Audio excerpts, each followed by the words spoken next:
Okay, so we're calling the meeting to order. Good morning and welcome. Thank you for everybody being here on a beautiful Saturday morning. We'd probably rather be somewhere else, but it's an important meeting, and I think that's evidenced by all your being here. My name is Rich Shortall. I'm president of the Fire Board. I'm joined by Sharon Adams and Tom Finn, who are the other two members of the board. And then we have Chris Warner, who's here to give us a staff report on the topic of the day. Before we get into all of that, though, the meetings begin with an opportunity for public comment on any items that are not on the agenda. We forgot to put that on here, but that's the way we start every meeting. So if there's something you want to say that's not related to the topic of today, here's your opportunity. Connie? Thank you, Rich. I'm going to stand up here. I'm Connie Berto, and many of you who come in to vote on election days don't come here on November 6th. The election has been moved, the polling place has been moved to the music room of Hidden Valley School. And the reason why it was moved was because they had expected that the clubhouse would be in shambles by that time. Well, it isn't going to be, but anyway, things were set in stone. So if you get your voter handbook, read the back of it. It says clearly how to get to the music room at Hidden Valley School on the morning of November 6th, Tuesday, November 6th. Thank you. Thanks. If you have any questions, call me. I'm in the window. Sorry, I have a dumb question. Is this a meeting of the fire board or is this a meeting of the homeowners association? Fire. Okay. Good. Thank you, Bruce Baum. I asked that the board consider with the homeowners association to have a shredding day so we can shred our important documents because they are a fire hazard sitting up in people's attics. The town of Fairfax does it annually, and it'd be real helpful if we do it once every 5 years or something. Thank you. I'm Peter Joswick. I live on Dutch Valley Lane. I understand our purpose of the meeting here is to give consideration to having the fire district have their offices and facility in the new building that we're about to be put up. I am very, very grateful for having the fire district and thankful that you have provided service to the community as you have. Personally, I have one of the fire hose pumps in my yard, and I am feeling comfortable with that being there. For any of you who don't know, the fire district supplied 20-some pumps to homeowners who are on the edge of the open space and that have a swimming pool, so that the fire department has access to that pump to help them manage any fires that come along. When they first brought those into play, they had a demonstration here at the pool, and that thing is awesome. I mean, it is amazing the amount of water that it can spread out, either in a solid stream or in a wide range. And I see that as an extraordinarily valuable benefit to our community to help keep the fires out. And I think that action, as well as all the other action that the board and district has provided to us for our safety and our security, is absolutely invaluable. And for them to have a facility in this space here, I think would be extremely beneficial, and I urge you so very strongly to give consideration and approve the leasing of space here. And then secondly to that, I'm going to interrupt you. I'm sorry, just for 1 second only, that comments about the proposed lease and all, we're going to have a whole time for that. So this is really the time for things that are not on the agenda. So fire pumps weren't, so we appreciate that. Okay. But we'll get to, you can come back and, unless there's something else that is not related to the fire pump, I mean, to the lease, then. okay. Well then, in regards to the the danger that we exist. I'm sure every one of you knows someone in some manner or another who has been affected by the fires recently, particularly in Santa Rosa, and I have two very, very close friends who were that far from losing their lives as the fire attacked them, and I'm just wanting to do everything that I can to encourage those of us here to be prepared for any fires that may come along. Thank you. Anybody else with items that are not on the agenda? Okay, for those who are in the back, there's some seats up here, or you're welcome to set up chairs back there just so that everybody's comfortable. Our goal is to get everybody out of here by noon. Like I say, it's a nice day. We want to take advantage of it. Okay, we're going to move on to the beginning of the report. Related to that, I think it's important to kind of frame exactly what the Sleepy Hollow Fire Protection District is and what we do, and that kind of leads into the report. Today I'm wearing a shirt that says Fire Safe Marin. This year I'm the president of Fire Safe Marin. It's an organization that has representatives from the major fire departments, from the big landowners like the Open Space District, Marin Water District, Homeowners Association, utility companies, whatever. We meet once a month, and it's been a great opportunity to find out what people in the county are doing to be better prepared. And then it's a group that goes out there, does its own education campaigns for fire prevention, and secures grants and distributes grants money for vegetation management and other programs. In fact, we've applied for and received grant money from them. The reason I bring that up, the reason I'm wearing the shirt, is that at those meetings, I can tell you that Sleepy Hollow is viewed as the leading model for fire preparedness in Marin County. There is no one in this county who's done as much to prepare this community for fire safety, for threat of wildfire, than we've taken on. We're very proud of that. We're doing a lot here, and we're widely recognized in the county for that. So what are some of the things we do? Well, a little bit of the background is the district, which is a special district, was formed in 1949. We've been around for a while. Resolution of the Board of Supervisors ratified by the state. Our funding comes from your base property tax. So when you buy your new home and you get assessed 1% of the value up there under Proposition 13, that's where our money comes from. Our share of that tax is 17%. Unlike many of the surrounding Meridian cities and towns, there is no additional, quote, safety tax, and there is no longer a state responsibility area fee. We don't pay that anymore. The state has abolished that. They're going to another program to fund those activities. So we don't have a special tax for safety, other than the paramedic tax, which is a different issue. We're not going to, you gotta wait till the opportunity. I'm sorry. If we were dissolved, the county of Marin would simply keep the taxes that you all pay already and our healthy reserves of almost $4.5 million. We are voting members of the Ross Valley Fire Department Joint Powers Authority, and that fire department is made up of Ross, San Anselmo, Fairfax, and ourselves, and we're one of the members on that board.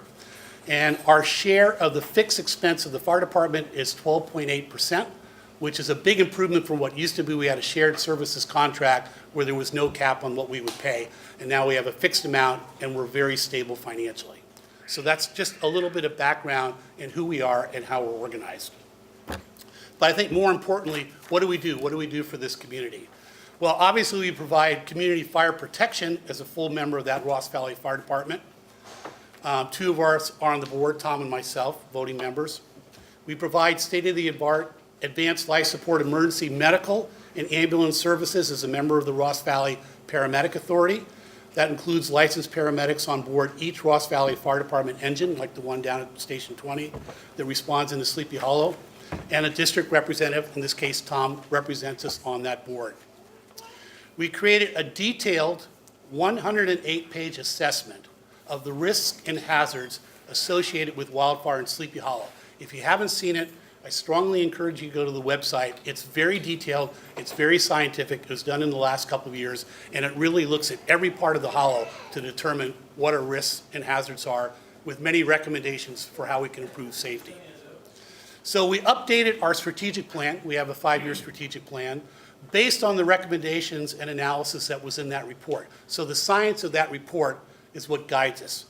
And we have a number of initiatives in there. I encourage you to take a look at it. And the good news is, in the last 2.5 years ago since we adopted that, we have actually completed almost every single initiative and project that was proposed in that report. We've really accomplished a lot.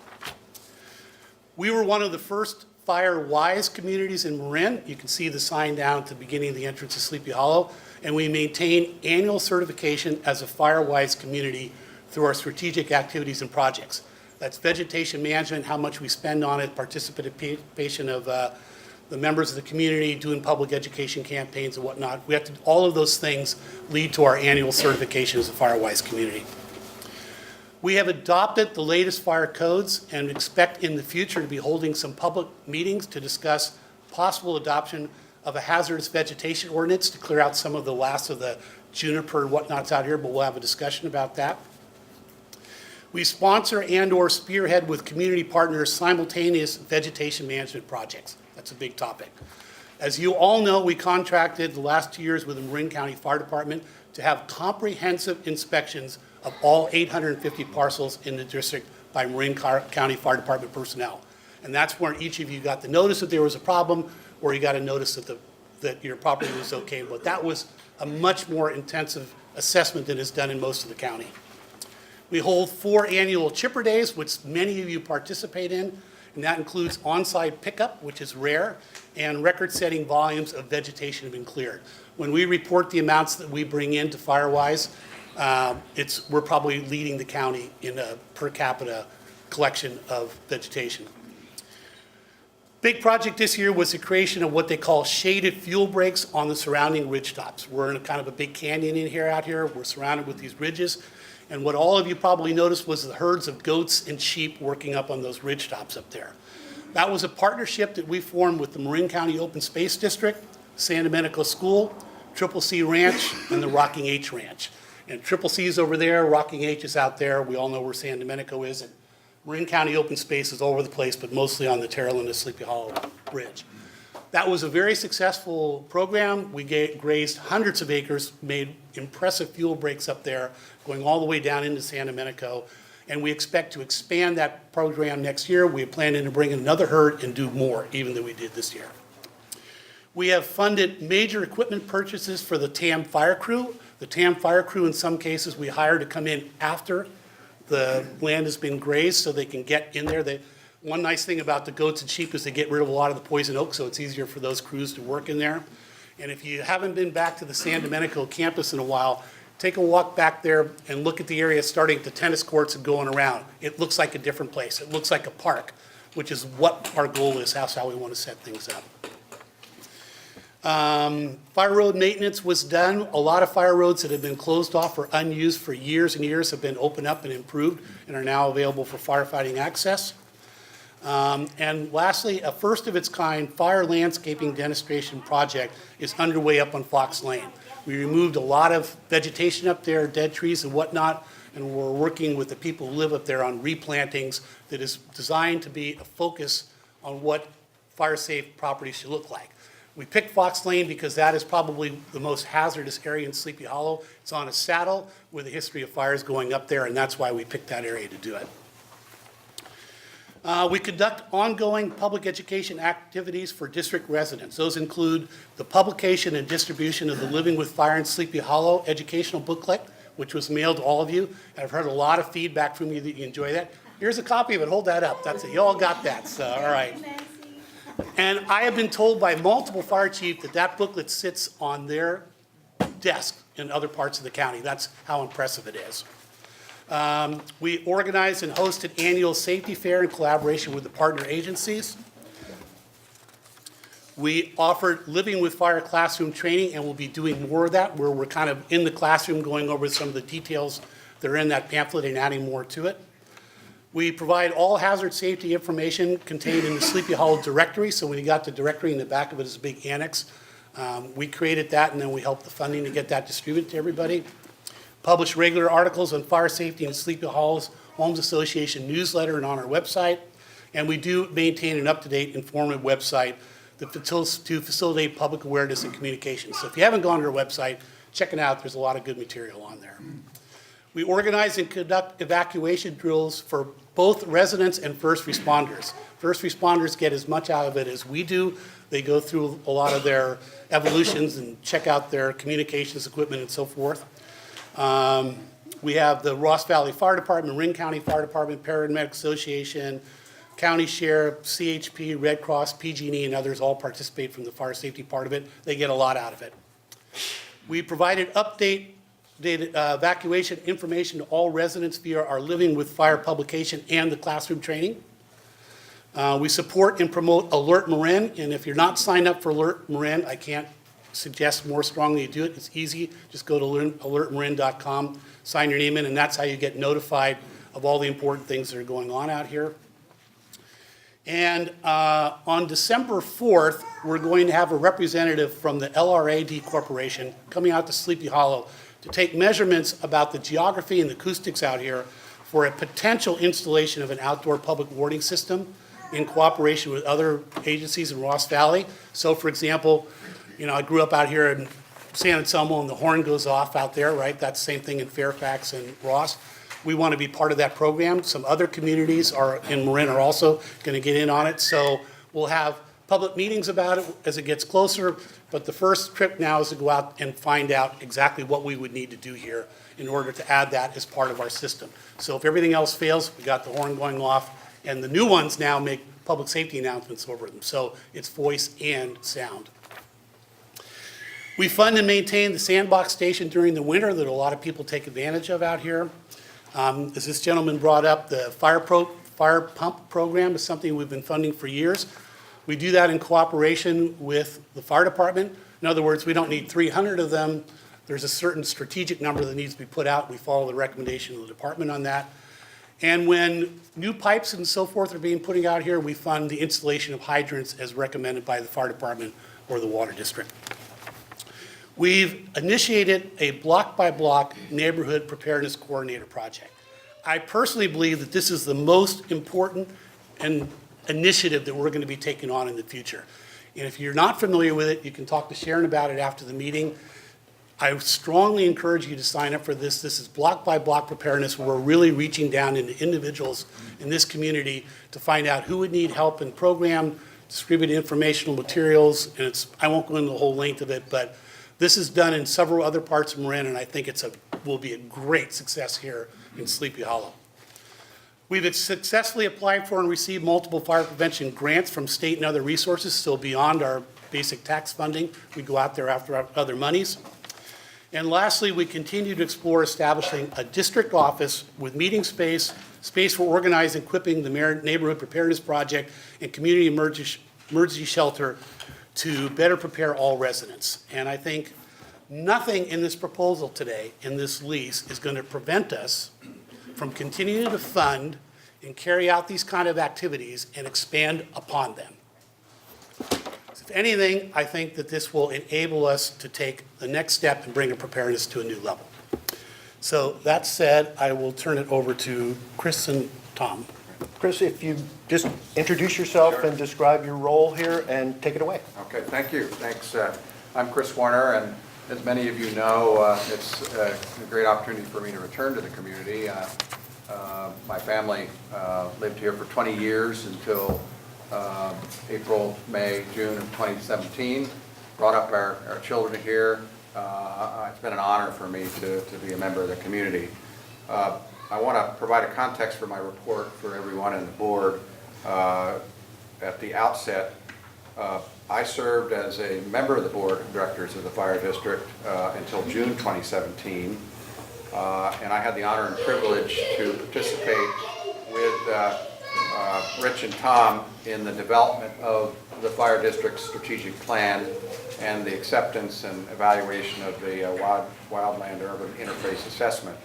So my role in June of 2017 transitioned from being a member of the board of directors to actually providing staff support on this key evaluation of the merits of whether the district should enter into a lease for office space to support its strategic plan. So my role here today is solely as staff to the district. The district has made no decisions, as I understand it, These are just recommendations of staff, and they're also recommendations that are subject to your public comment and your input. My report on evaluation of the potential for lease is available on the district website. It is a full report, has extensive details. I'm not going to go through all the details in that report, but I recommend that all of you take a look at that report. And also, I think there's an opportunity for all of you to provide written input, comments on that report that's available on the website. And if anyone has any difficulty obtaining it or getting access to it, we'll provide the link to you.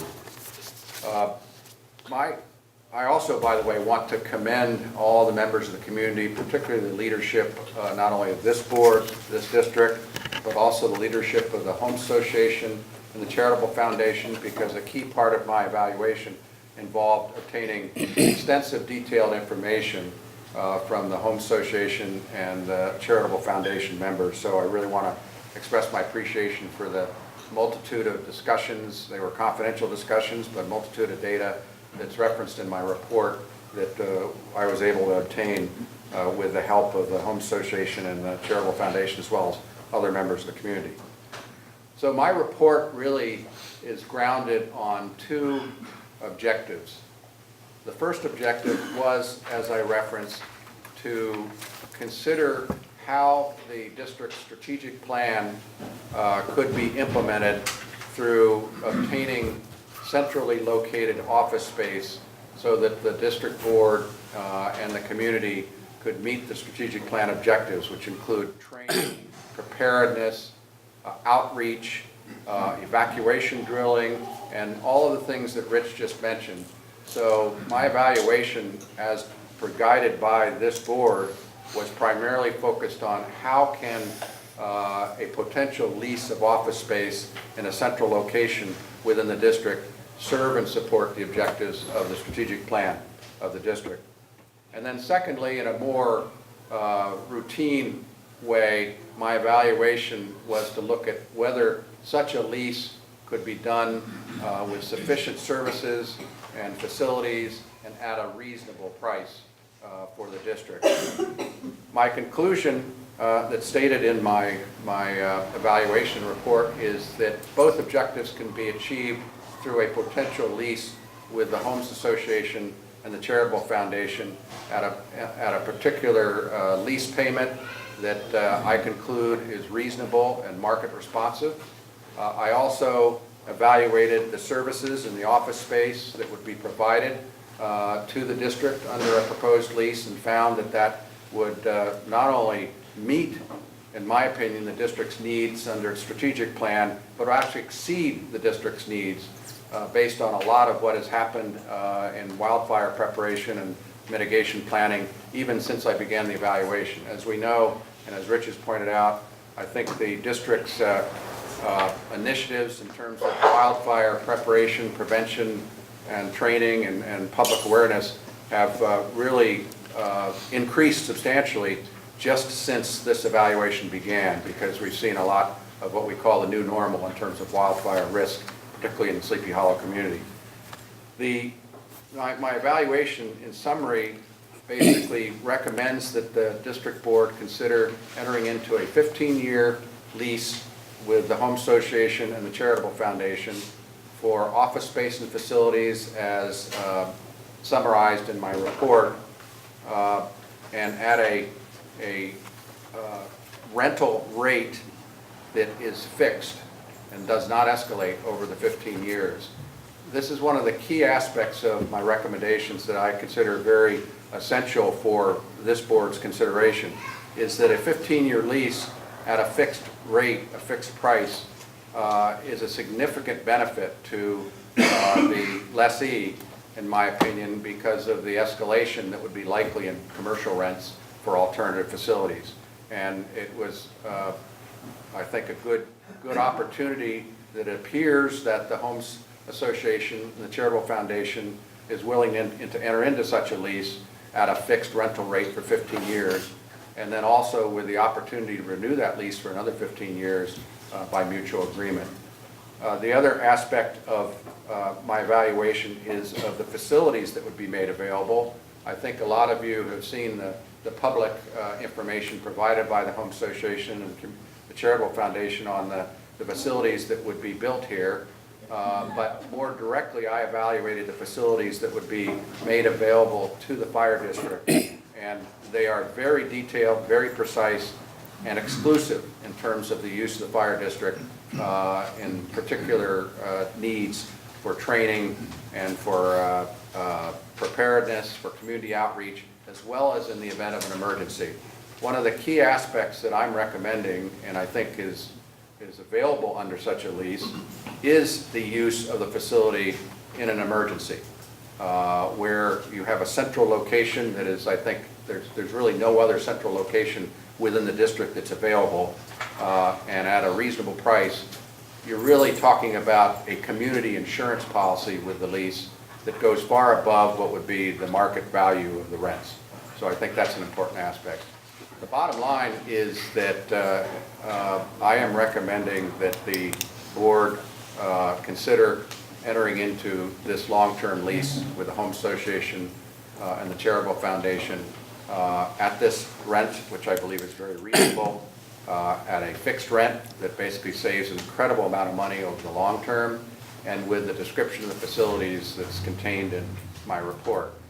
Beyond that, I might just mention that the commercial lease terms that we would enter into are very much in favor of the district. They are based on legal input, commercial input by commercial experts in terms of lease terms.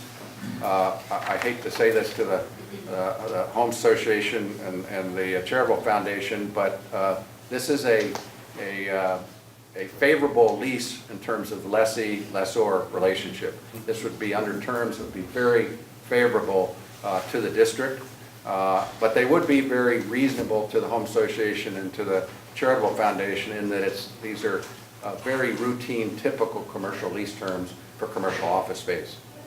So with that, I would like to, first of all, I want to finish my presentation and ask if the board has any questions, and then I understand there will be an opportunity for public input. Thank you. No questions. Okay. Well, we've reached the point where it's time for public input. This continues a tradition that we've established for the past many years of soliciting your input. We value it, we listen to it, but we need some rules of engagement, particularly in a day like today where we have a lot of folks who want to speak and want to take advantage of the good weather. So we're going to try to be as orderly as possible. Here are the kind of ground rules that we're going to follow. Please identify yourself and state your name for the record when you speak. You have the option of standing if you'd like, or sitting, or even standing in front of the camera over here if you want to speak directly to the camera. Identify yourself, if you would, as a resident or a non-resident. We don't need your address, but we'd like to know if you live inside or not inside the district. If you represent a group, it would be great if you could appoint a single spokesperson for your group to save some time, but that's up to you if you'd like to do so or not.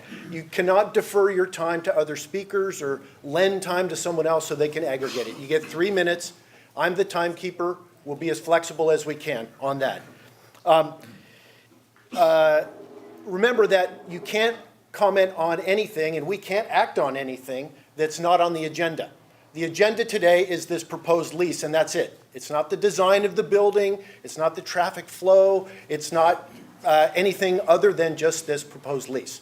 All right, so let's try to stick to that. If we could, make your presentation as clear as you can. At the end of all the comments, the board will begin its discussion. A couple of other things. Common courtesy is expected, and that's all I'm going to say about that. Another is that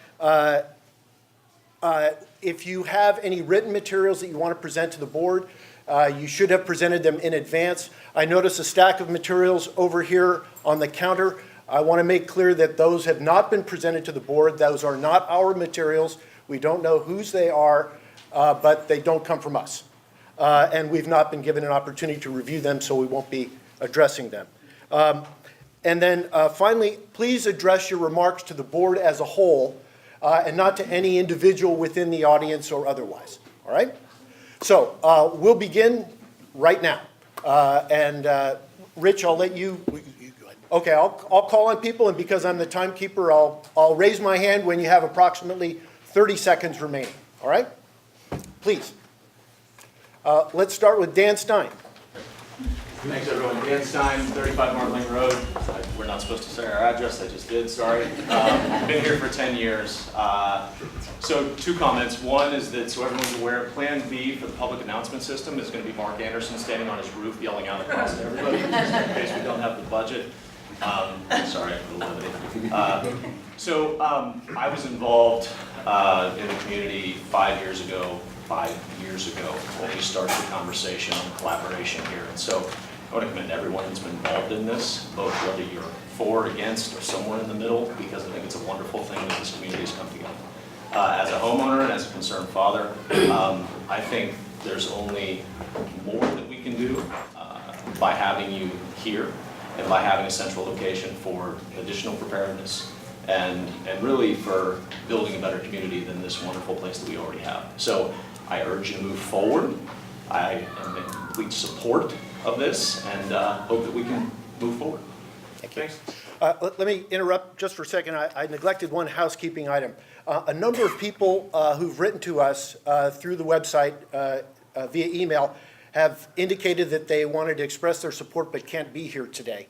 So I'm just going to read off their names without any explanation of what they say in their emails. Feroz Wadia, Gulcher Wadia, Evelyn Messenger, Peg McAllister, J.M. Rinaldo, Jill Baresh Nail, Carolyn Goodman, Holly and Eric Breeze, and that's it. People who couldn't come today but took the time to write to us. All right, let's resume with the questions. Sorry about that. Steve Hale. Steve Hale, I live up on Ichabod Court.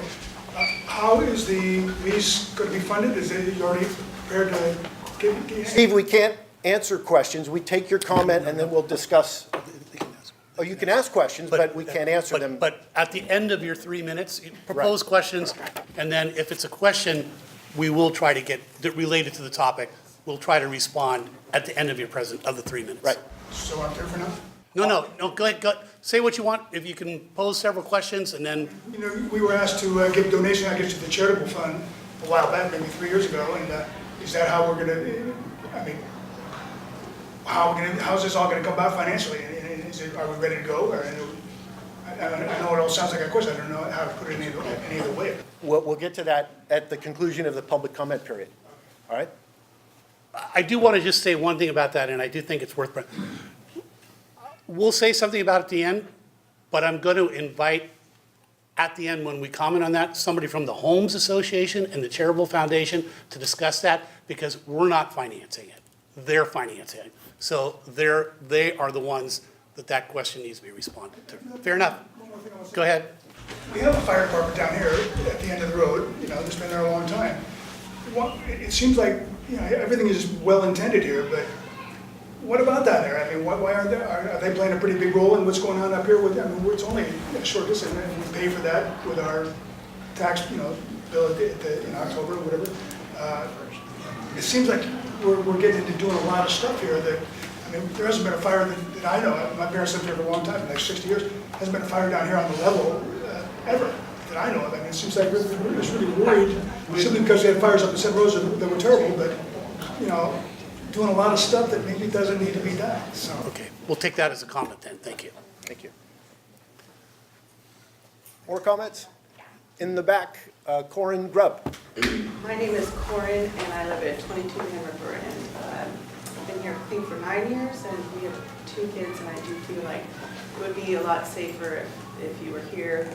Maybe not just your presence is great, but it would increase the safety, and I urge you to go forward with the lease. Thank you. Jan Blackford. Thank you very much. I'm Jan Blackford. I'm the current president of the Sleepy Hollow Homes Association. And I'm very happy to speak to you and say we very much support your presence at the new community center.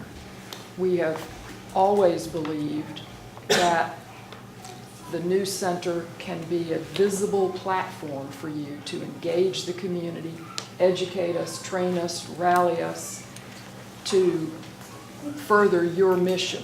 And over the years, the last few years, as we've wished that the process to getting to where we are today could go faster, but we have observed what you've done and seen the immediate and long-term benefits of it.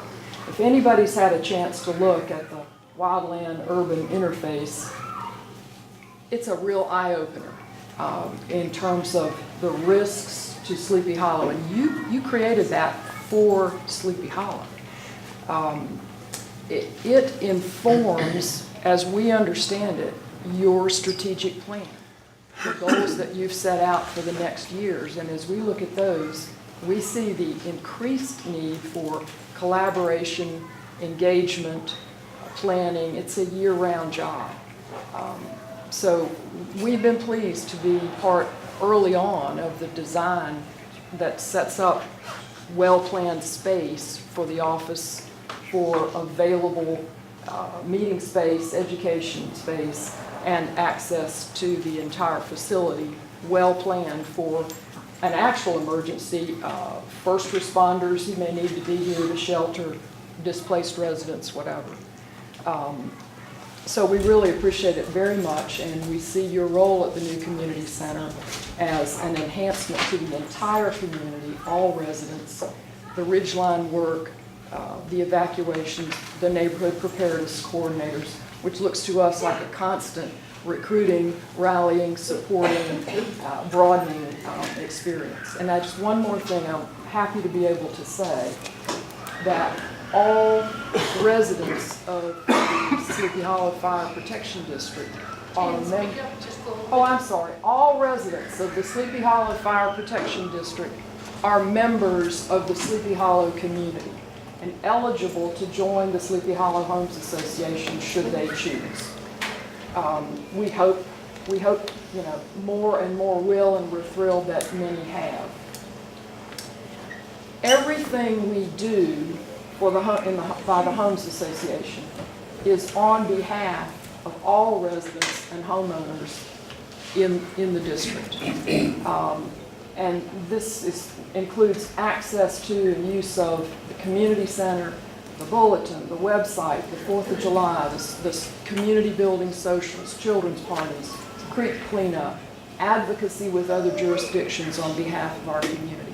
And we see the fire board's presence at the community center as a model for that openness and inclusion and welcoming. And we think it mirrors what the Homes Association is doing on behalf of the entire community. So please be at the center of our community. Thank you. In the back, please. My name's Erin Hill, and I would like to express my support for the lease. I am a very concerned property owner on Fox Lane. Rich went down that huge list of what the fire board is doing, and so much of it applies to our Ridgeline. And I've actually worked closely with Rich and Todd Landau. They've come through our entire, this is the pilot program that he was speaking of. They've gone to every single home and told them what to remove, and then we're now potentially consulting with somebody who's going to help all of us property owners plant fire-resistant plantings and stuff, so that we're not just left with like all of our juniper is gone and now we have nothing. So the whole pilot program I'm in super support of. And it's mostly for the safety of both my property, my neighbor's property, but then as a fire can sweep down into this entire valley, our entire community's safety of our properties. So, thank you. John Grubb. So I'll speak on behalf of the Charitable Foundation. And I'm here to speak in support of the Sleepy Hollow Fire Protection District taking a lease at the new Sleepy Hollow Community Center. I've lived in Sleepy Hollow off and on for about 40 years. And I don't believe the community has ever rallied around a project like this, at least in a generation. It's important to reflect on the fact that the construction of the new Disaster Recovery and Community Center and the partnership with Sleepy Hollow Fire Protection District has pulled together an awful lot of groups. The Homes Association, the Charitable Foundation, the Legend Club, the swim team. I even see a bunch of members of the tennis team. that are here today. The Marin County Board of Supervisors unanimously supported the project. The Marin County Planning Commission endorsed the project. The Sleepy Hollow Presbyterian Church and San Domenico School, while they don't endorse things, have also been very supportive. Our fire chief wrote letters of endorsement. The design was informed by the Ross Valley Fire Department, the Marin County Fire Department, the Marin County Office of Emergency Management, the Marin County Sheriff's Office, the American Red Cross, and other disaster experts. And about 400 families representing about 1,200 people have donated to the project. We are creating something special and needed. The new building will have emergency power, stockpiled medicine and food, emergency communications equipment, stored water, cots for either first responders or residents or neighbors that lose their home to sleep on, and much more. It will have permanent office space for the Sleepy Hollow Fire Protection District. It will be a place for residents and emergency crews to practice and plan before a disaster strikes. In the event of an emergency in Sleepy Hollow, just like with our drills that we've had these past few years, the community center will serve as an ideal focal point for the organization and deployment of community preparedness teams and the supplies, infrastructure, and communications resources needed to manage them, as well as provide vital information, maybe through the public address system, but otherwise, to Sleepy Hollow residents. To the good, such a location and lease will change the fire district's historically low-profile, bare-bones, decentralized operation, often operating out of someone's kitchen. By consolidating all of the fire district's activities at the community center, including regular education and training activities, the public will be reminded daily of the importance of emergency preparedness, the availability of critical resources, and the district's role in sponsoring and coordinating such activities. The district's ability to consistently engage and train Sleepy Hollow residents will help foster self-sufficiency at the street-by-street level, which translates into community confidence that is crucial in preparing for and recovering from future emergencies. I urge us to make our community safer, and I urge you to take up this lease. And may I also ask, because not everyone may speak, if you're in favor of the lease, could you just raise your hand, just so they can see? Okay, thank you. Luke Argilla. Thanks, Tom. My name is Luke Argilla. My wife and I have lived in this community for 38 years. I had a full head of hair when we moved in. All of the efforts that you've heard about today from Rich and from Jan, from John, all of this is volunteer time. And that's one of the things I love so much about this community, that we're all volunteers. Top line for me today is a full-throated, enthusiastic support for this lease proposal. And an embrace of the effort. Thank you so much, Chris Warner, for the staff report that provides the logic that supports the lease proposal. Kit and I shared our thoughts in emails to the board earlier, and I just want to read a couple of sentences for that, if you'll allow me. So I'm quoting myself here. I hasten to congratulate the board on the important step toward establishing a safe, visible, and hopefully permanent presence in our community. If realized, the proposed lease and the district's conspicuous presence at the community center will serve as a profound physical reminder of the critical value of emergency preparedness. Community-centered projects, activities, and resident involvement and awareness will surely be enhanced for the betterment of our community. The fact that the district will have a centrally located facility with backup power, water, and supplies is a further reassuring benefit. No longer would the district be a homeless, under-recognized entity. So one other quick thought.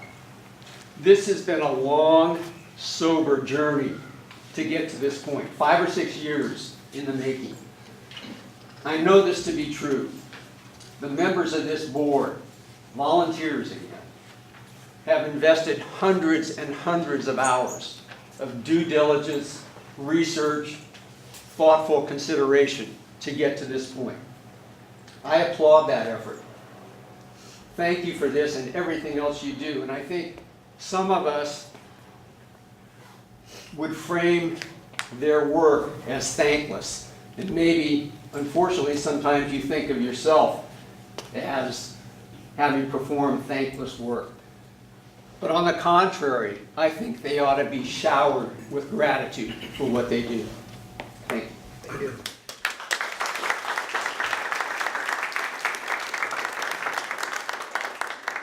In the way back. Okay, please. Yes, it does. Kate Sullivan, I live around the corner on Van Tassel, and myself and my family, Peg McAllister, who submitted something in writing, have been long residents of the community. I would say that we very recently partnered with the fire department to provide an easement and install a fire hydrant in our front yard, because when testing the water lines, they found that there was not enough water pressure to support in the event of an emergency in the middle of Van Tassel. And so we are incredibly grateful to the services that have been provided and the proactive partnership that we've had with this community and the fire department forever. So we continue to extend our and my family's support to this lease and hope that it goes forward for the community center. So thank you. Thank you. Beyond, yes. Hi, my name is Carl Coughlin, resident for 4 years. A little bit on the other bookend of Luke, but I share the same affinity for Sleepy Hollow. Never really experienced a sense of community like we get in this neighborhood, and my wife and 2 kids and I couldn't be happier to be here. On another note, just want to thank the Fire Protection Agency again, because what you guys have done to be proactive about, the changing environmental challenges that we face every day, and really taking it to prevent those breaks is comfort. To the lease, I think, look, the 15-year lease idea is incredible. Being able to lock that rate in for 15 years, I think is going to be hugely beneficial for the Fire Protection Agency.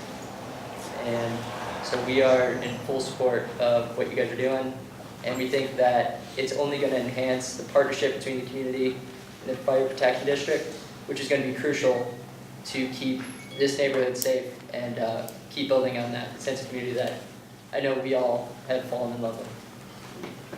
Thank you. Merle. I'm a 60-year resident of Sleepy Hollow, and I support it 100%. We have a unique opportunity to have this recreational facility, but we also to be able to have a safety facility.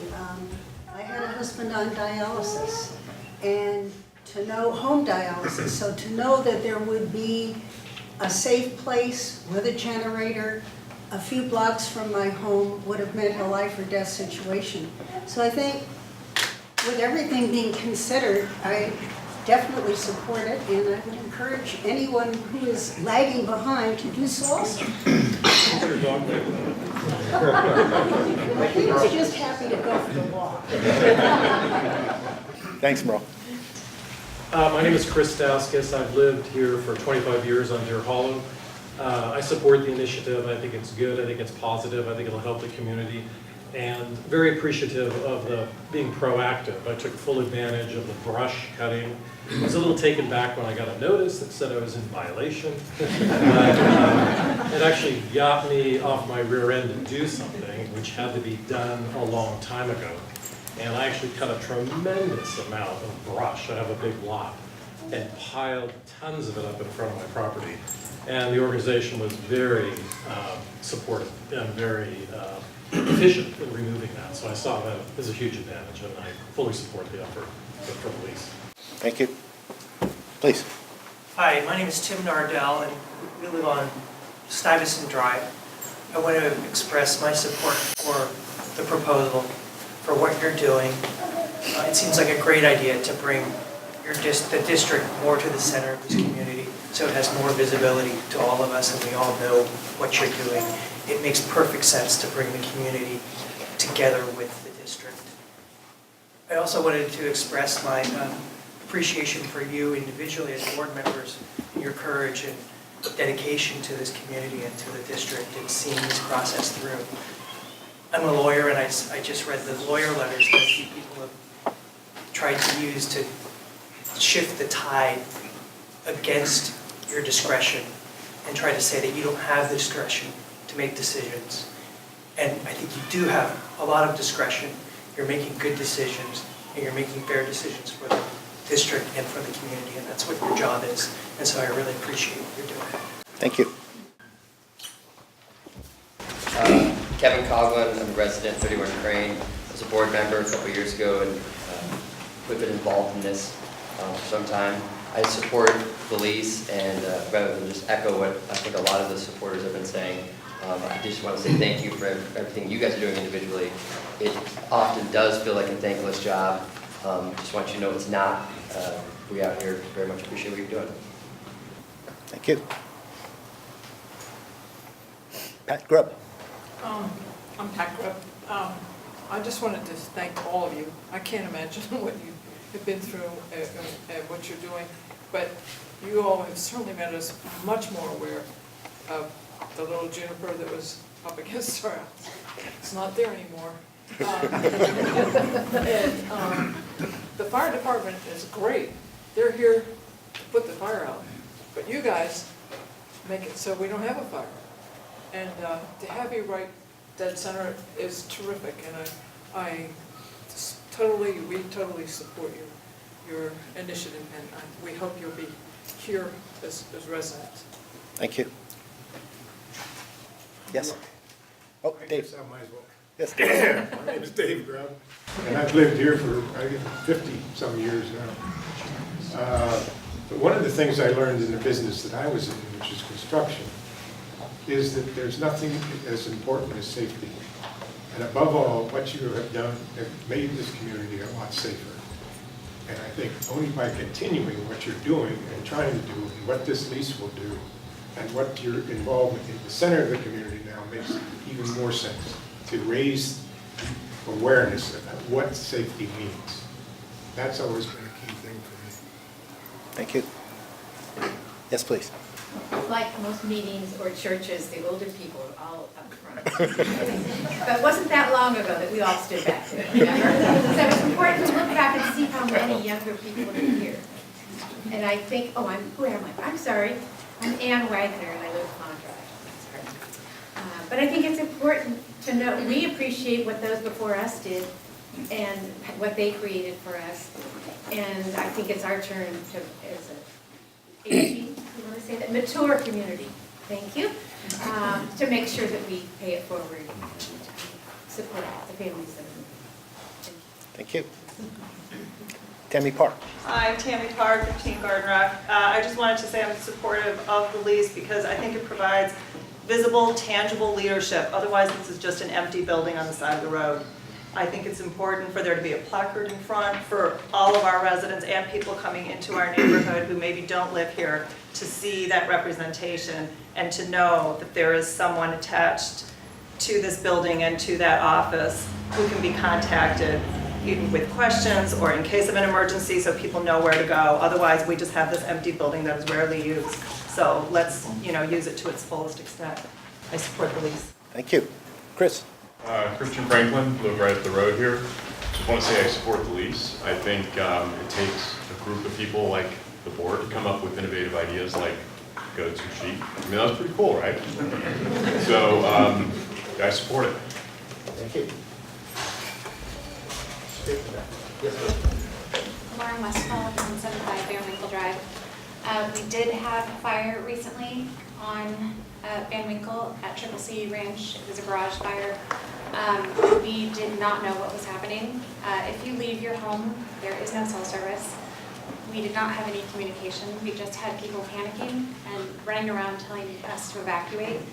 It was kind of a nightmare. I'd never experienced anything like that, and it was one of those wake-up calls where we actually had to think about what are we going to do in a situation like this? How are we going to get out of here? How are we going to wake up my 2.5-year-old and my 6-year-old and get my dogs out of my house and have my family be safe? And is it going to be a Calistoga, Sonoma situation? So to have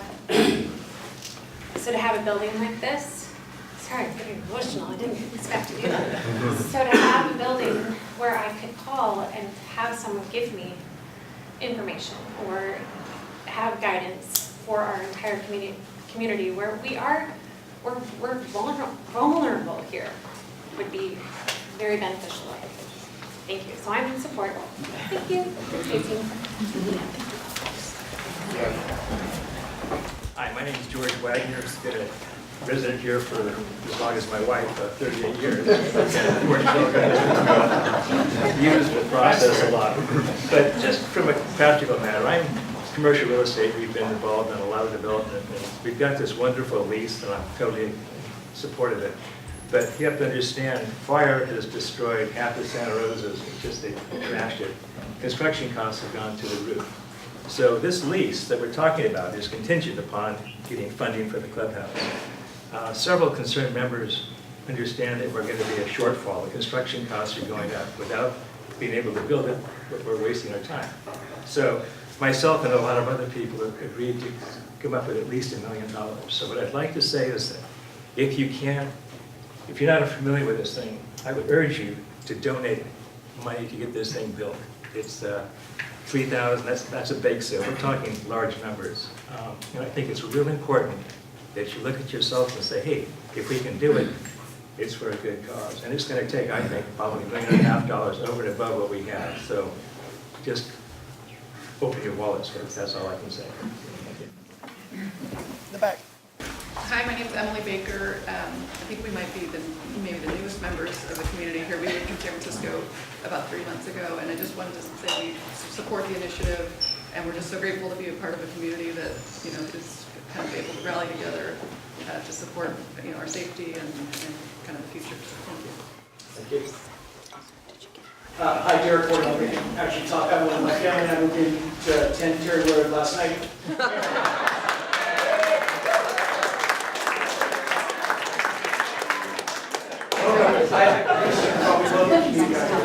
We knew it was right for us. I can tell you, it's not easy to get our home insured because of the fire hazard, so we are absolutely in support of the lease and appreciate all the work you've done as the newest life.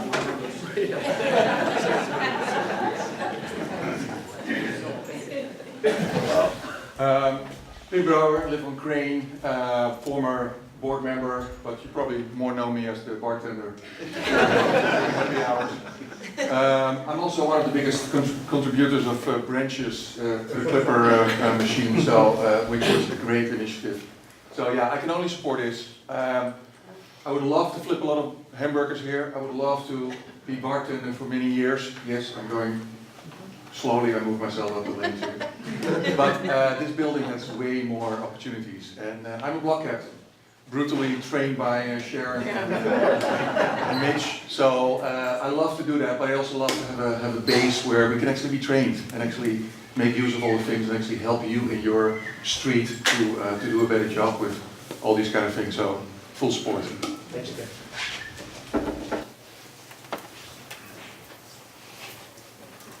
Eric. Eric McCausland, lived across the street here for close to 60 years now, and I appreciate the volunteers hours that you put in. You guys have done a great job over the last 10, 15 years, and really has put us in a good position to forestall any kind of major emergency here. I appreciate that. However, I am not in favor of the lease because I believe the position of doing this with the district money will bring collateral impact to the neighborhood here in regards to what the homeowners association wants to do with the building. And that's really my focus of my opposition to the lease, is that there's not enough protection for us to what the building will be used for, aside from fire protection district uses. Thank you.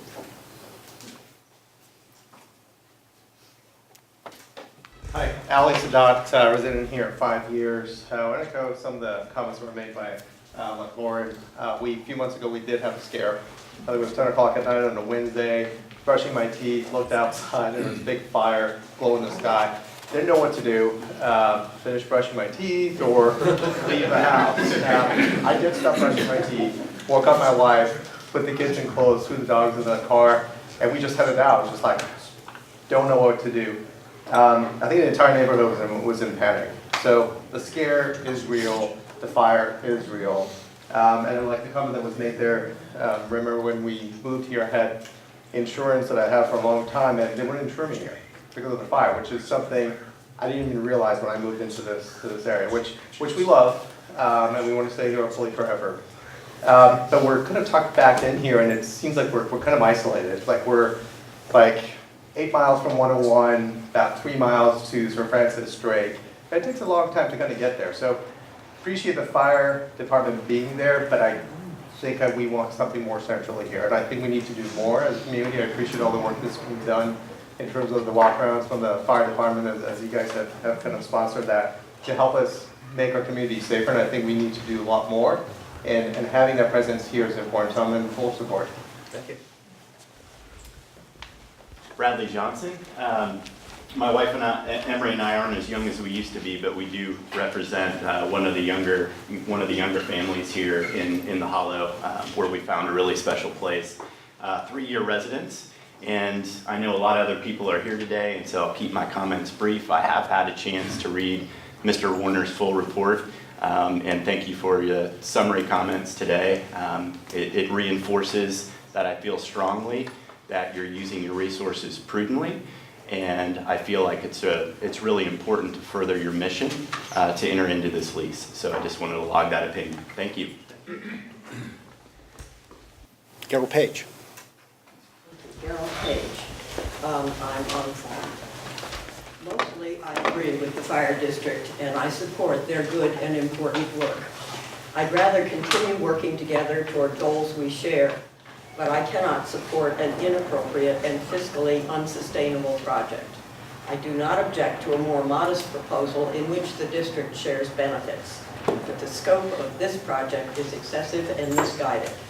The staff report is not believable nor defensible in claiming the proposed building is the only feasible, viable way to continue the district's work. In considering the cost-benefit of the lease, the April 2012 resident survey does not indicate support for the current plans nor rank alternatives in the manner which they have been developed. The second story was never part of the survey. It simply appeared in a former consultant's presentation. That is relevant because this project depends on the fire district's participation. The fire district is run with our taxes, and the building is a private clubhouse. As a fire district, we share JPA expenses of pension and health benefits. Because of that responsibility, approximately $230,000 of our reserves is free and clear. There is no way a $1,485,000 funding obligation can be justified. Why can't the plans be downsized to a more affordable model? A model based on fiscal reality and historic uses by the community. A fact that has been affirmed a number of times throughout the past 10 years of debate over this project is that the homeowners and the fire district are separate entities with divergent goals. There are ways to work together, and we should, but the proposal before you today does not meet the mark. You have a letter from our attorney which indicates additional information, alternatives, and more detailed comment in which I share and which I request be included in the record of the meeting. Thank you. Thank you.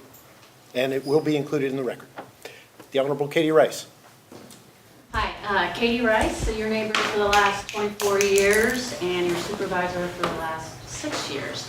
I'm supportive of this lease. I'm supportive of all the work that the fire district has done over the last many years, but most recently in terms of the impact they are making, not only here in the Hollow, in terms of modeling what can happen in a community with fire prevention, fire training, educating the community, but also the model they are serving for broader Marin. And as Rich noted, not only is Sleepy Hollow that as a model, we are actually influencing behavior beyond our borders to the good of broader Marin.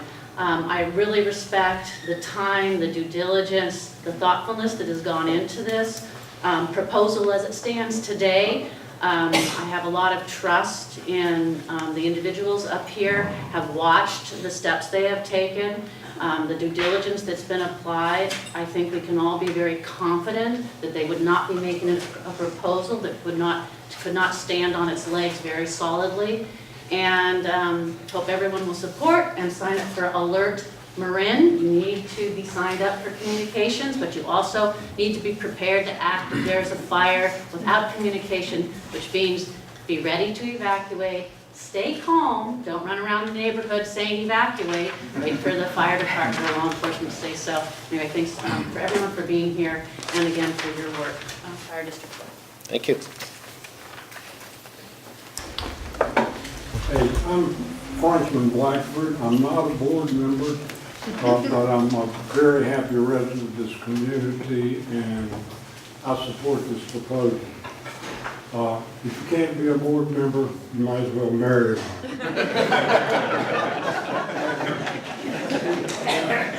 The process of doing my thing, I came in my play because I love this place. But I've met some remarkable people, the other board members, the board of the fire board. They do extraordinary work, and I'm just really happy to be a part of it and watch. Thank you. Thank you. John Parenti. John Parenti, I live across the street.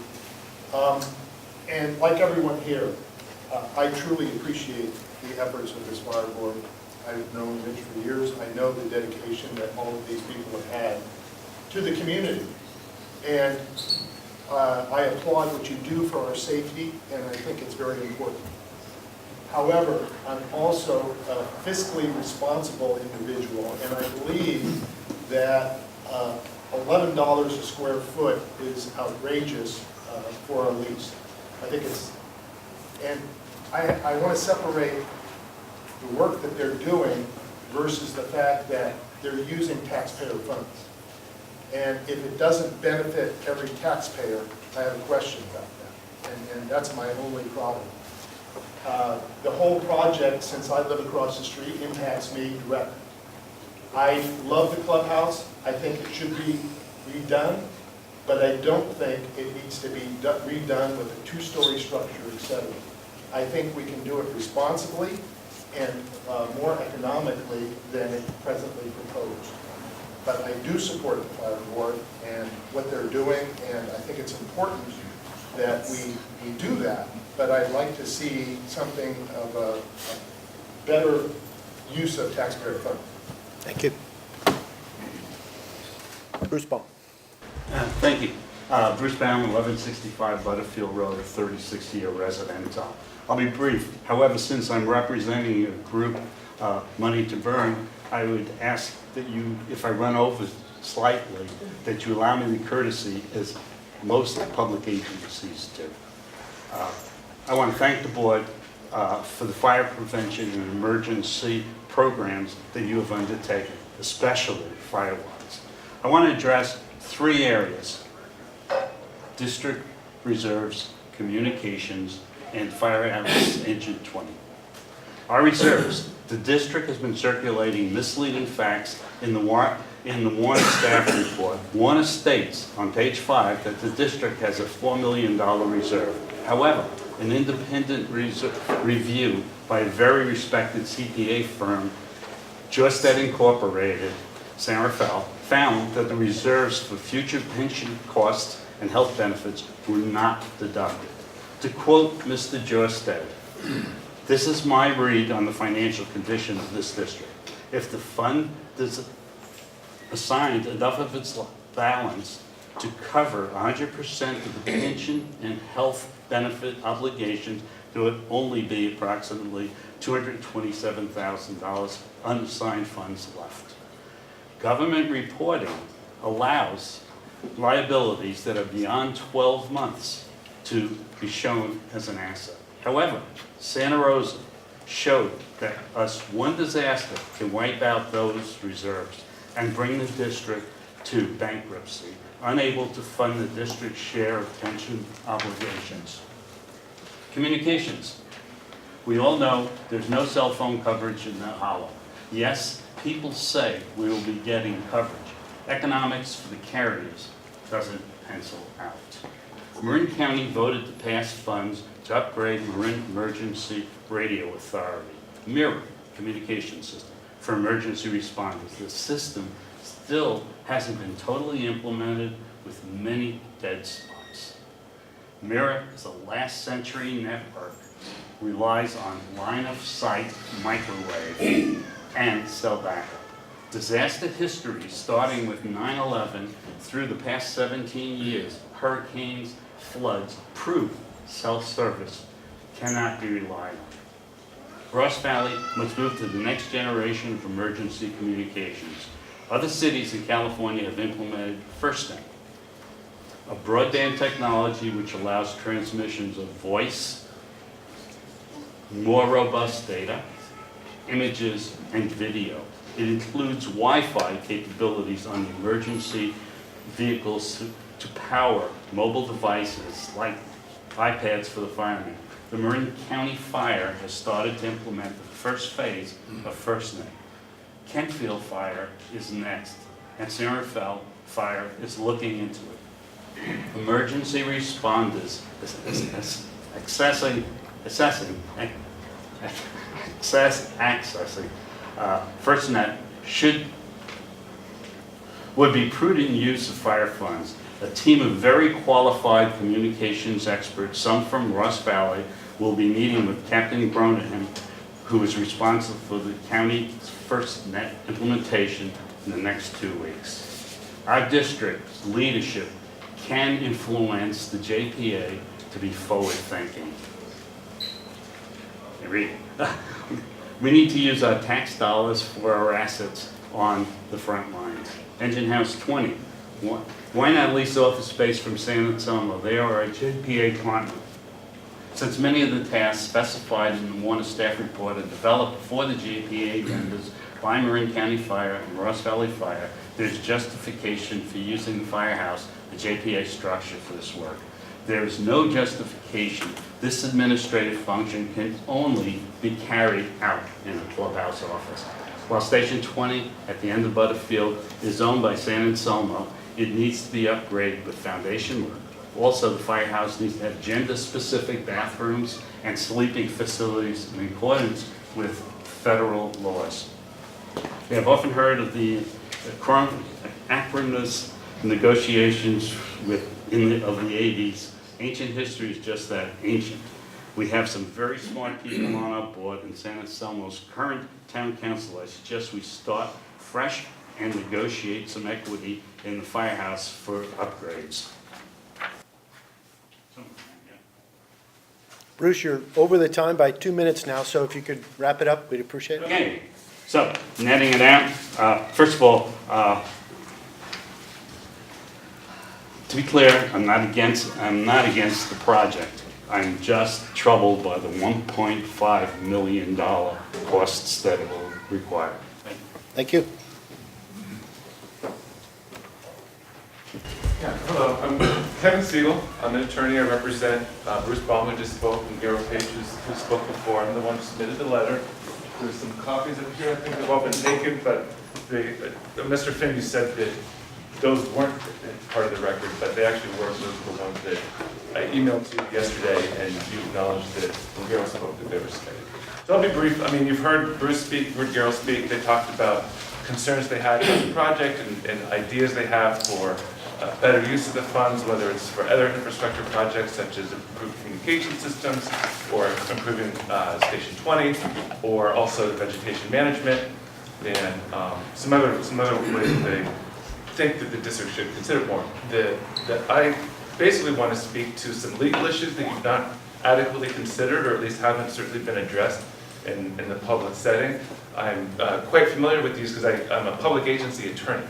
I usually represent municipalities and other public agencies, making sure that they follow the rules and go through the proper process, and also deal with the substantive rules, Government Code 1090, competitive bidding, public contracting, so on like that. And then I defend them when they're sued, and on occasion I do sue public agencies when necessary. But the bottom line here is that the most important thing is the Government Code 1090 issue, which I don't think has been adequately addressed, and it's really a prophylactic anti-conflict of interest measure that provides that if there is a decision maker or anybody participating in the decision-making process on behalf of the public agency, and they have a separate private interest that they could be benefiting, whether or not they're acting for the public good or pursuing a reasonable project, creates a bar against engaging in such contracts.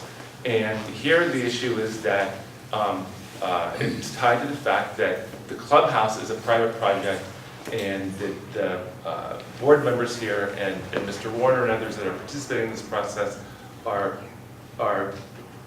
using tax monies in a manner that will enhance private property values. And that's whether it's ultimately for a good project that you might believe, that doesn't change the legality of it. And it's a very long-standing, very well recognized statute in the courts. And the only other thing I just want to briefly speak on is that I also think that the board hasn't been fully aware of, or at least discussing, the other implications of the considered decision, which include California Environmental Quality Act and the requirement to do environmental review in connection with any public project that could have significant environmental impacts. And here we are talking about a clubhouse project that could have some impacts that the board is considering supporting. And similarly, prevailing wages is another one where, because it would ultimately be a public project, the clubhouse will become a more expensive project to construct in light of these prevailing wage issues. So, obviously we've gone into more detail in the letter. In the letter we have attached the written communication that Bruce and Garrow sent out to many folks, about which Bruce spoke a lot to right now, as well as a prior letter we've submitted and the CPA's letter. So the board has that now.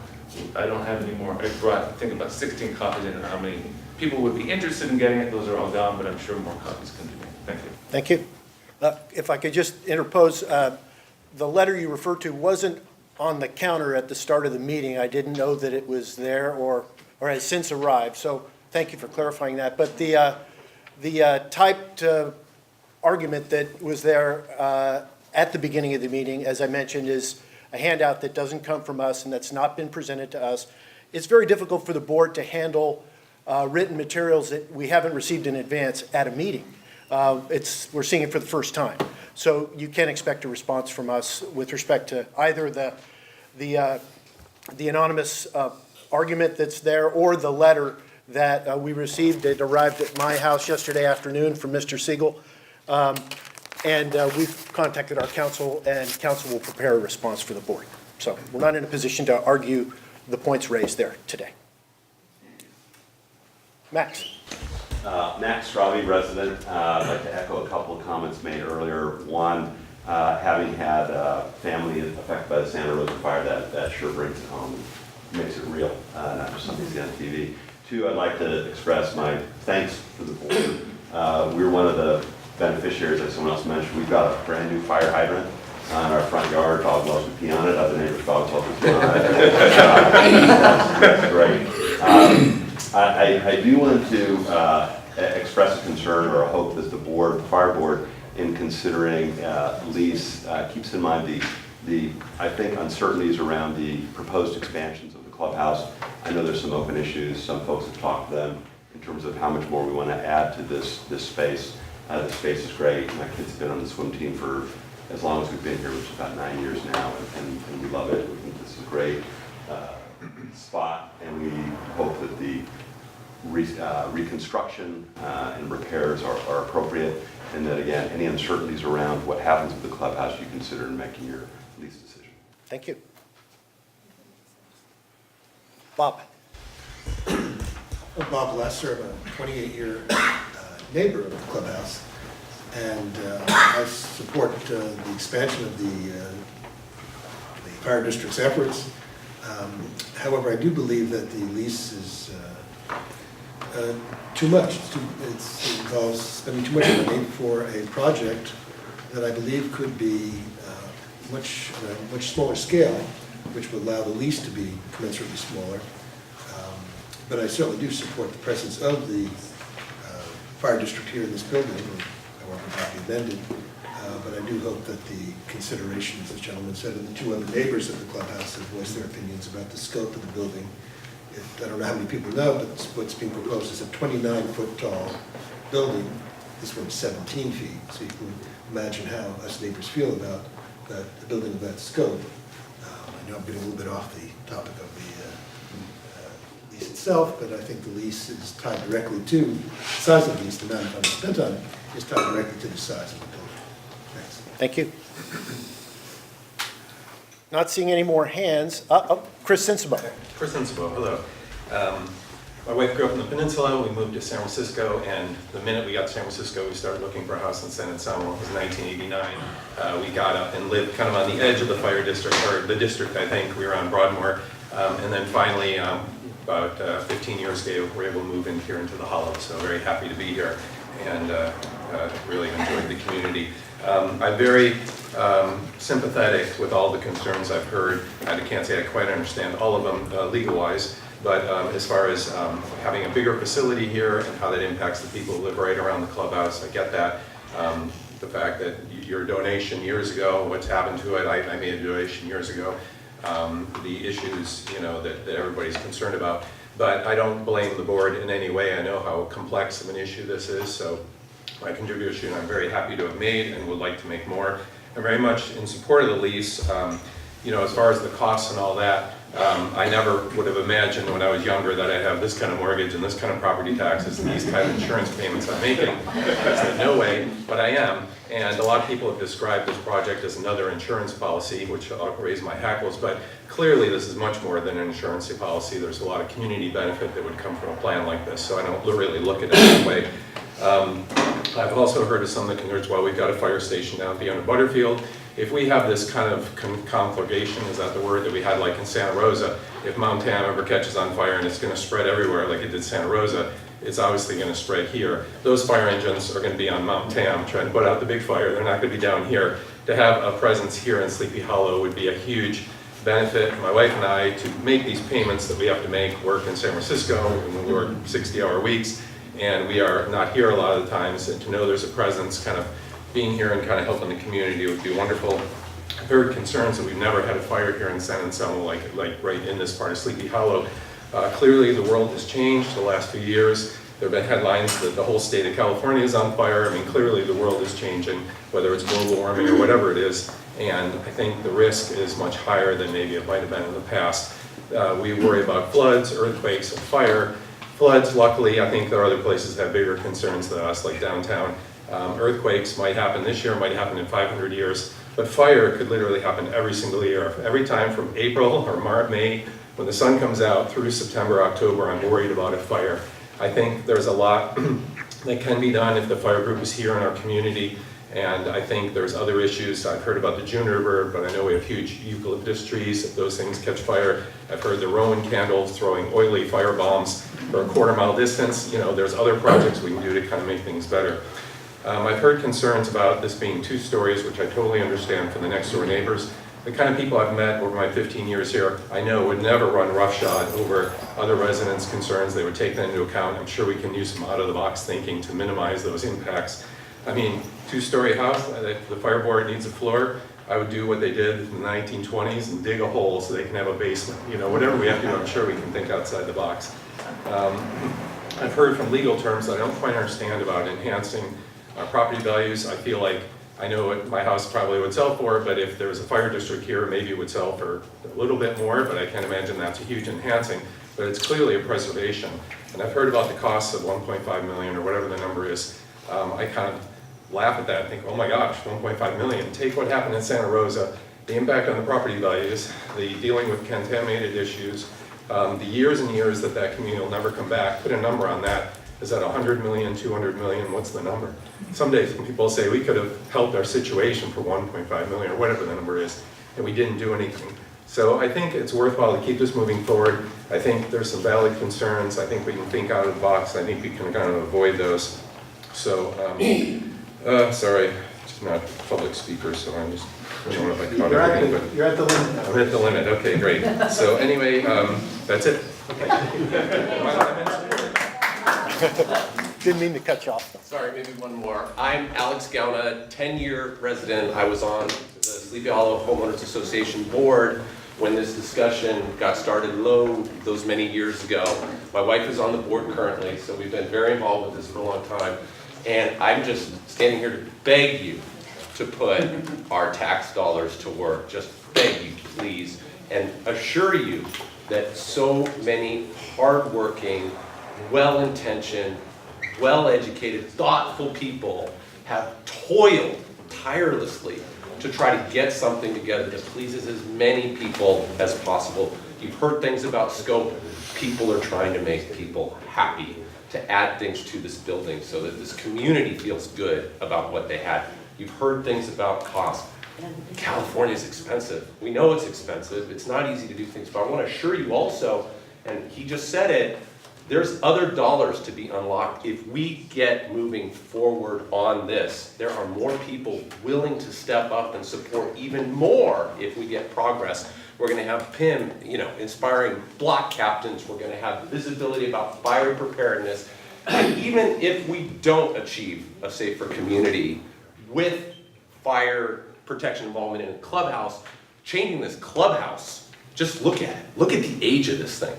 We have kids, parties, PIM at the bar. It's not safe today. Please, let's upgrade this building. Let's make it safer right in the heart of our community and make so many people happy who've done so much. Thank you. Kathy Sarkeesian, a 16-year resident and a baby on the board, the SHHA board. And I think that there are lots of issues here that are important to listen to, but I want to remind everybody that this is on the lease and it's not on the building. I know they're connected, but just to be clear about that, I'm a school teacher, so I want to make sure we know what the lesson is today or what the curriculum is. I have a high sensitivity to due process and to ethics and to transparency. Being a public school teacher, and I feel like my almost year on this board assures me that all of the work that's being done is taking all of those things into consideration. Supported the lease, and I also want to say that I think that this is a move toward making this a community center and not a private clubhouse. And in fact, we've even changed the language in our documents to call this a community center and not. So the sentiment here, more than anything, is to make this something that serves the community and not a private group of people. Thank you. Thank you. Yes, please. James Ayers, 28 Catskill Court, and I agree with a number of people who are talking about the size, but as far as the protection board, I really appreciate the work that you do. But I do think that the space you need could be well situated in a building that is not quite the scope. It really does make a difference for neighbors all around the area. It does have an impact with us. When you're far away, it doesn't matter. They can have rip-roaring parties every night, it doesn't matter. But I like the idea of it being a community center as opposed to a party center. I'm in agreement with the leasing, but I just think the scope, the participation for the total size needs to be reconsidered. Thank you. Thank you. All right, not seeing, Darlene Hanley. Darlene Hanley. I live at the very end of Butterfield Road, and I was applaud you guys for all the work that you've done. It's just amazing, all the hours that you've dedicated to this place. It's just beyond words. But I fully support this only because I lost my house to a fire on Butterfield Road, and it took quite some time for them to get there to put the fire out. And I think having you guys here would be a huge asset to our community. And I thank you for even looking at this opportunity for us. All right. Sit. Yes. Diana. My name is Diana Shortall. I didn't even think that I was going to be talking today. But everybody has been talking about all the excellent work that you guys have been doing. And, I had to talk about, it's excellent what you do. You work long hours. There is a lot of paper created, a lot of stuff that gets distributed or not. And then I have a home where we have lots and lots of boxes with all the stuff from, from the fire board, that I am creating a fire hazard in my own home. And believe me, it's no joke, it is ridiculous. We have tons and tons of stuff. And then when my husband needs to go and look for something, there are no files. He has to go and check all the boxes and look all over the place. And, where is this? We have stuff all over the place. So, personally, I'm pro the lease. Thank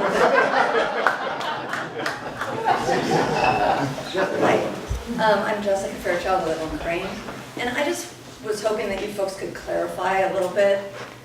People are talking as though this is a fire station, and that's not my understanding at all. My understanding is that you're leasing office space.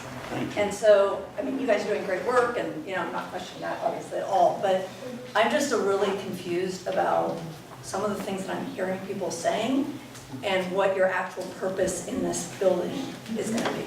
Okay, we'll address that at the end of the comments. Thanks. Katie Vanderwall, my husband John and I have been here for 20 years, and I applaud all the work that you guys have been doing. You actually got me to go out and get rid of a lot of dead plantation, dead plants. So thank you very much. And we're in support of police. Thank you. Okay, so this is the end of the public comment period. Let me finish this phase by saying thank you to everybody for your very thoughtful comments. They're well received. We hear them and we value them. It's a continuation of, as I mentioned earlier, years of transparent public participation in this process. Thousands of hours spent by members of our board working on this, hundreds of emails, dozens and dozens of meetings over the last 6 years where everybody's had a chance to have their say and be heard. And we want to thank you for taking the time on a beautiful Saturday to come down here and give us your thoughts. Now, what we're going to do is our discussion commences now. It will be for your entertainment or otherwise, and we'll try to clarify and answer questions to the extent that we can. If it's off the agenda, we can't address it, but we can refer it to a future meeting and perhaps address it. The staff, or the chair might also ask the staff, Chris, to address some of the questions that have been raised. And when that's concluded, we'll adjourn the meeting, and with the assurance that there will be at least another meeting after which we've absorbed all your comments and questions, and we'll come back to you with another opportunity to have more public input before a final decision is made. All right? So, Rich, I'm going to turn it over to you for from here on out to take charge. So, and speak up if I missed it. I feel like there were maybe only two outstanding questions. One was one of the last comments, what's the purpose of this? Unfortunately, I guess we haven't had a chance to follow the history of it. The basic idea here is that we're looking for a central facility where we can have office space, meeting space, storage space for emergency equipment that could be used for various things. I'm not going to spend a ton of time on this, but you get the idea of that. It's not to put a ambulance in here, and it's not to put a fire truck in here. We'd have an emergency generator, drinking water, and so forth. Excuse me, I'm going to go through this. Just give me a chance. So the basic idea, which has been, I think, described pretty extensively, central facility, offices, meeting space, storage space, and then if an emergency came on, there'd be emergency power, water, food, cots, and so forth that'd be in here. And it's meant to be central. It's meant to be a place where we can organize our activities, that it represents in the middle of the community a reminder of how important prevention and safety is for everybody, a constant reminder, a focal point of organization. And probably the most important thing that it'll be used for is this will be the base of operations and organizing point for the Neighborhood Preparedness Coordinator Program. So that's the gist of it. I do believe that that's what personally, that's what the comments were directed toward. I mean, the way that people were talking, they're talking about things happening in the middle of the night, and is somebody here? I mean, I just... Yeah, so I'm not going to go back and forth, but I think I gave the explanation. Yes, they could be. Depends on what it is. So that's That's a short summary of it. But you can talk to me afterwards if you want more clarification on that. The only other question I thought there was maybe outstanding was on a funding issue. And just a kind of reminder, and then I'm going to ask somebody from the Homes Association or Charitable Foundation to address this, and that is the fire district is neither funding nor involved in the financing, construction, or design of the new center. That's not what we're doing. That's the responsibility of the Homes. We're simply, it's real basic, it's real easy. We're just a tenant. It's very common for government agencies to be tenants to rent or lease space in property which is privately owned. That's all this is.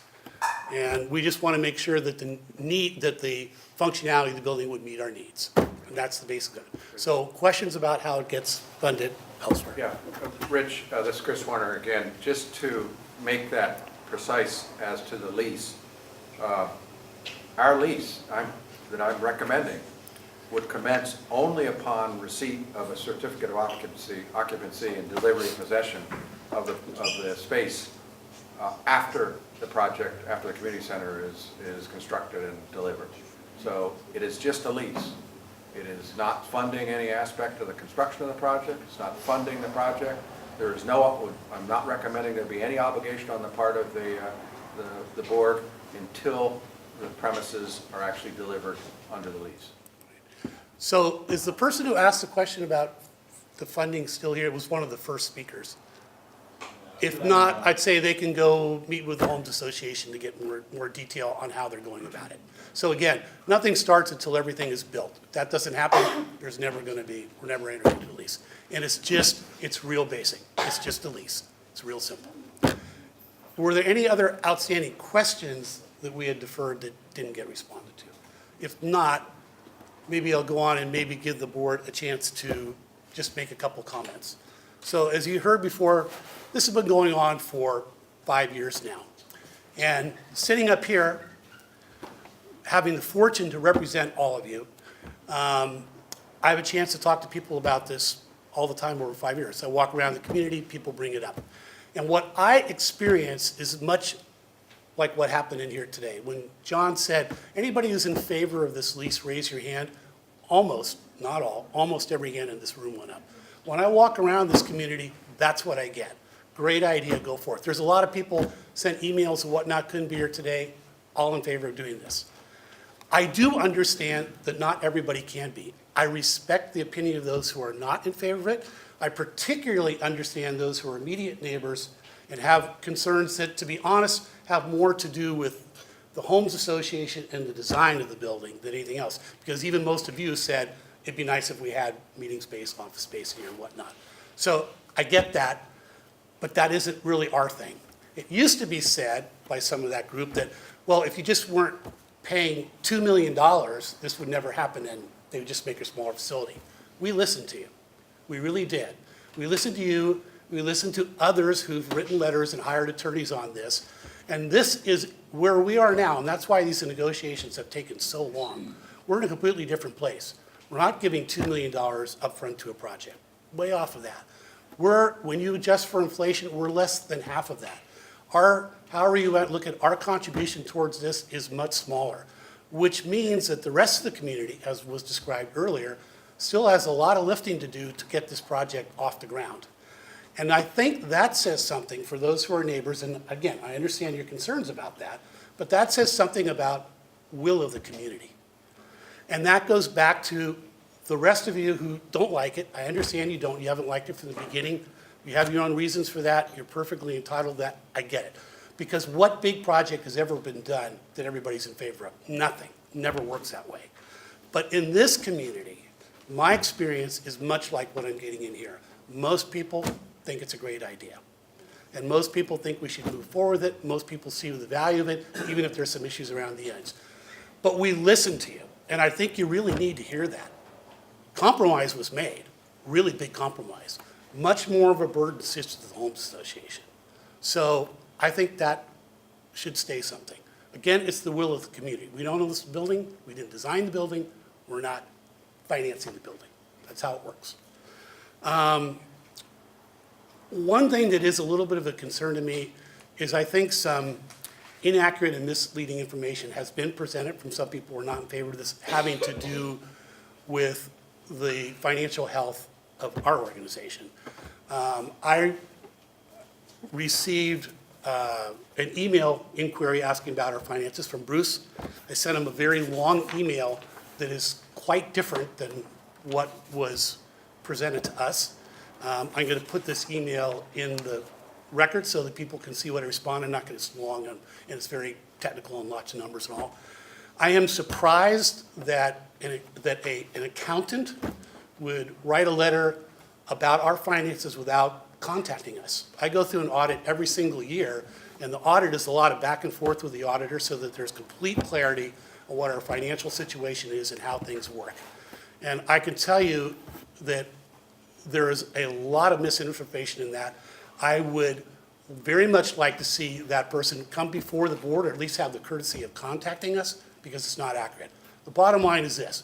We have, at the beginning of this fiscal year, our reserve at that time was about almost $4.5 million. And we've done that by prudently saving up over the years. Those reserves are in various funds which have been created by this board, which exist at the discretion of this board, that could be used for whatever we determine they should be used for. So if something is in an operational fund, we can change the amounts, we can do something different with it. If it's in a Firewise fund, same thing. If it's in a liability fund, a pension fund, and it's our discretion to move those monies around. None of those monies are committed by an outside source, meaning, for example, having a pension liability, saying we can't spend those as we see fit. It's much like having a mortgage. You might have $1 million in your bank account and a $1 million mortgage that you owe. That doesn't mean you can't do anything with $1 million because you owe this $1 million here. It has to do if you were dissolved right away. If we were dissolved right away, half of our reserves, actually less than half, would be obligated towards a pension payback. The same as any other, almost any other public agency in the county or in the state. Almost everyone has a pension liability. We're paying off our pension liability through the Joint Powers Authority. All this was explained, but I never got a call from an accountant about this to explain how it works or how our funds are designated or what they could be used for. So when you look at that, take it with a grain of salt, because normally the process would be the courtesy of a phone call to make sure we got it right. And it's not right the way it's written. The second thing is this idea that if there was a big fire out here, that all of a sudden, all of our reserves would be taken away to, quote, pay for the fire or whatever. That's not how it works. Firefighting costs are reimbursed by the state mutual aid system. Most of the infrastructure is owned by public utilities and so forth, you know, the overhead lines, water district, they're responsible for that.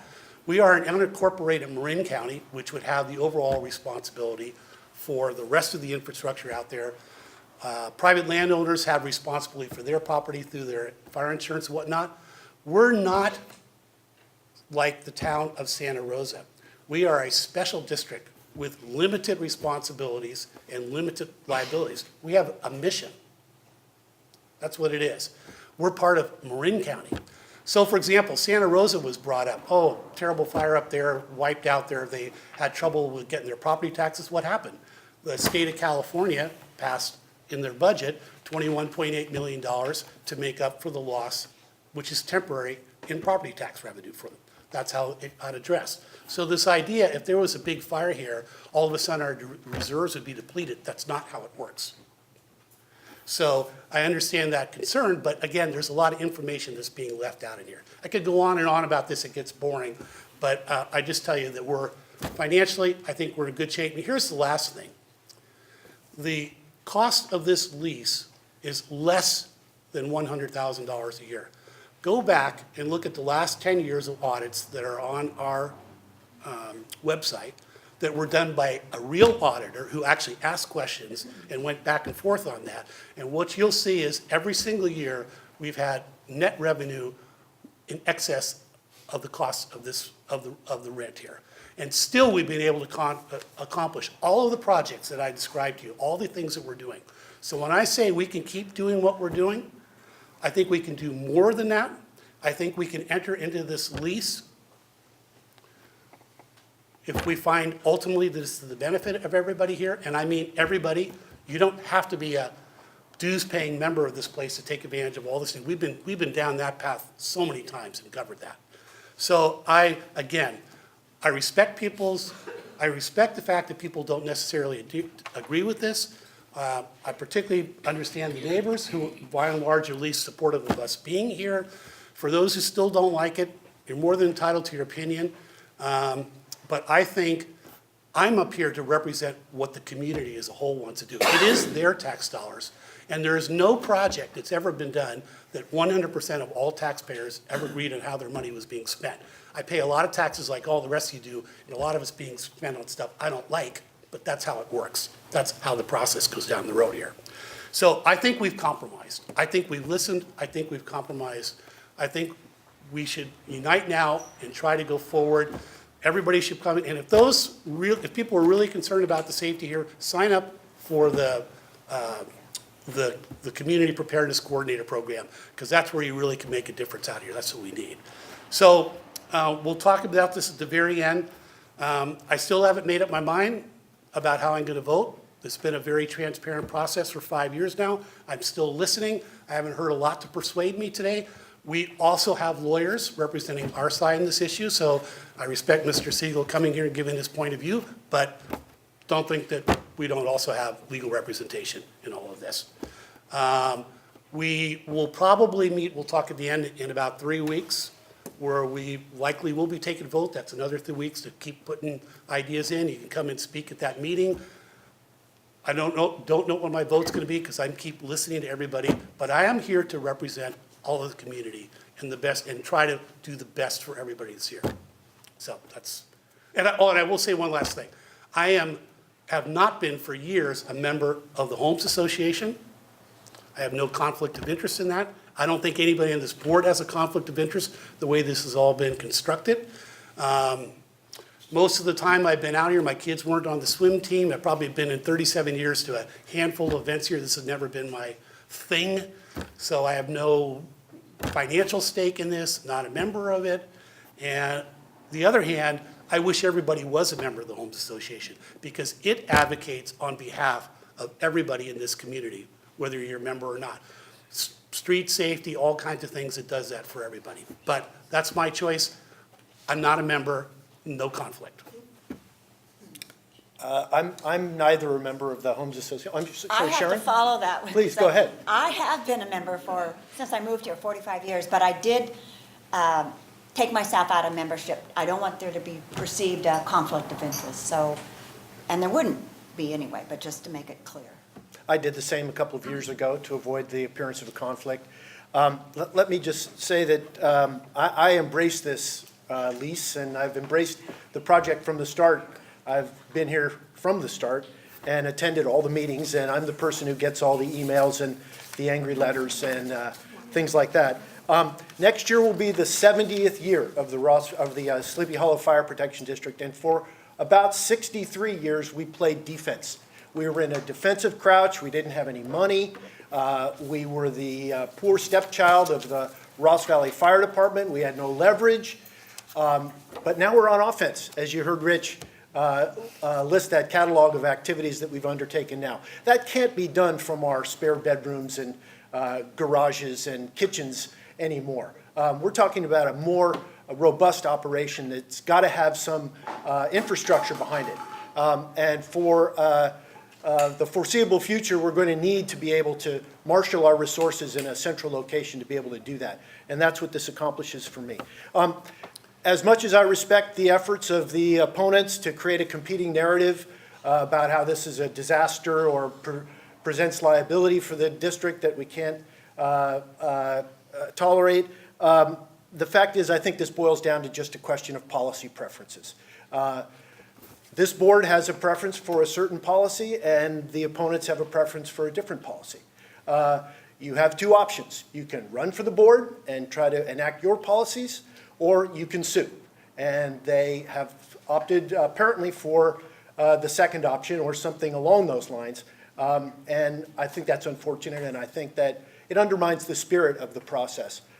So I'm hopeful that we're going to be able to reach a conclusion in the next 3 weeks and forge ahead and be grateful that everyone's had their say and their opportunity to have input into the process. It's been many years, many thousands of hours of effort, and it'll be a happy day when it's concluded.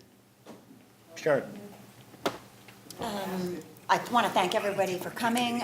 We'll take your comments under advisement. I'm going to make one more pitch for preparedness captains. I see a lot of them in the room. Thank you, people. There are a lot of blocks that we do not have people covering, and if you're interested and want to know what I'm talking about, you can see me afterward. Give me your name. I'll meet with you. I'm working on it, so a last pitch here. Okay. Thank you. Thank you all very, very much. So that said, we are going to continue with this process. And so we'd like to schedule a meeting for Saturday, 3 weeks from now. I think that's November 17th. During that time, we have Ava here, who I didn't get a chance to introduce, has been taking the minutes. We're going to try to turn these around very quickly to get them up on the website. So in the next few days, hopefully, so those who couldn't be here can see what happened and so forth. We continue to encourage comments. There's still opportunity to persuade us of what your thinking is. We want to do the best for the community. We want to make sure we're representing everybody's interests the best we can. We've compromised a lot on that. Let's hear what that is going forward. And then at that meeting, there'll be plenty of opportunity for public comment at that one. But at some point, this needs to come to a vote. And so that is most likely, we'll have to see what happens at the meeting, where we'll be going at that meeting. So 3 weeks from now. Okay, with that, we're going to adjourn. Thanks, everyone. Thank you.